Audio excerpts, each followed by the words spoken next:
Wolfenstein 3D is credited with starting the first-person shooter genre. In 2001, Return to Castle Wolfenstein introduced the series to a new generation of players. And now, we have Wolfenstein, the latest shooter in the franchise.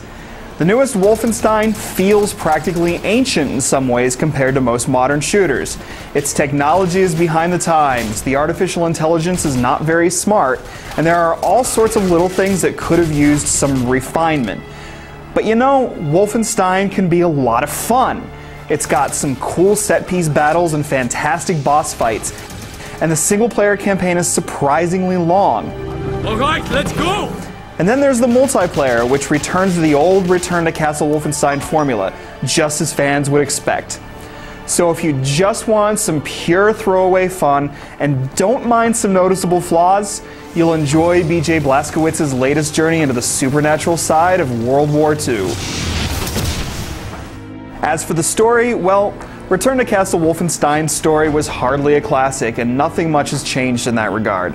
Playing as BJ, you join a resistance group seeking to stop the Nazis from harnessing the power of a supernatural phenomenon called the Black Sun. It's a whole bunch of B-movie silliness told by some mediocre-looking cutscenes both in and out of the game engine. What's important to know here is that you'll fight regular soldiers along with some more supernatural meanies. But you've got an otherworldly trick of your own called the Veil. Using Veil powers, you can slow down time, conjure a shield, and improve your attack skills to do more damage and even shoot through force fields.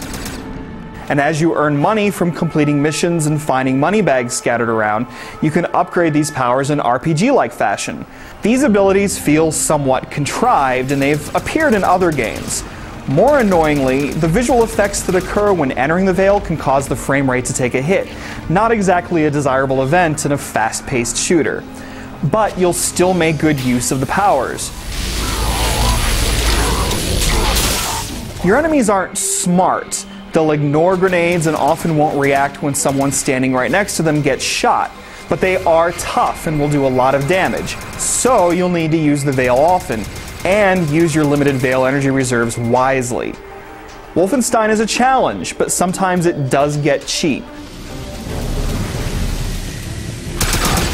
One type of enemy can appear almost out of nowhere and kill you in a single hit, and you'll turn a few corners only to have a rocket slam into you and cause instant death. This sort of thing isn't fun, but luckily, most of the time the challenge is legitimate, and you'll need to enter the Veil often to counter it. The bosses are the most challenging parts of Wolfenstein, but they're also the best parts.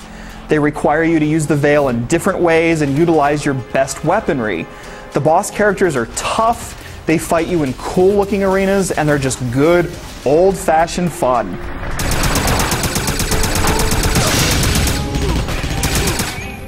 Like the Veil, weapons can also be upgraded, in this case to hold more ammo, do more damage, and so on.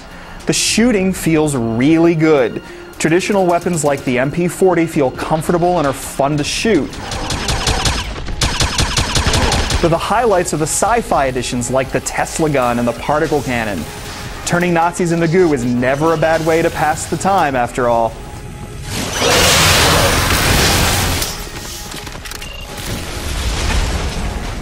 There are some odd quirks that can mess with the action, though. When you reload, the camera turns to the side until you're done reloading, which seems like a tiny, meaningless thing. But if you prefer to be lining up your next shot during the reload, it's a little disruptive and a change from shooter norm that serves only to be annoying without coming with any benefit. Doors can also be an issue in the way they close automatically when you're trying to shoot through doorways, or in how they get caught up on objects.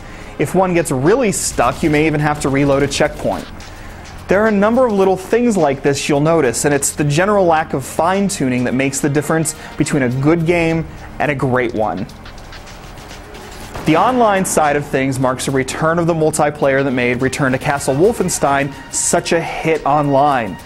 Matches are class-based. You choose to be either a medic, an engineer, or a soldier, and you choose a team, either the Axis or the Resistance.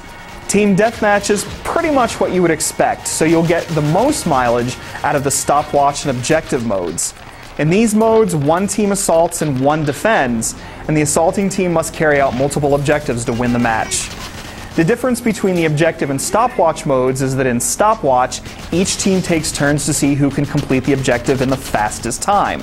None of this is as deep or as involved as Enemy Territory or many other multiplayer shooters that have come since. But the 8 maps are designed well, and you can unlock persistent upgrades over time, so you'll probably get some mileage out of the online play. You also get to play with Veil powers, though these aren't the same as in the single player.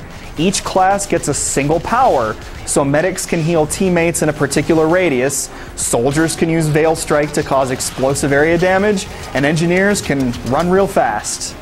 There are some exciting set-piece battles and gruesome kills in Wolfenstein that will take your breath away. There are also bunches of little issues that start to add up, like frequent loading screens and mediocre AI. But for the most part, Wolfenstein is quite good. It's got good shooting, good level design, and good multiplayer battles. The single-player game is also quite long, clocking in at over a dozen hours if you take on some of the side missions.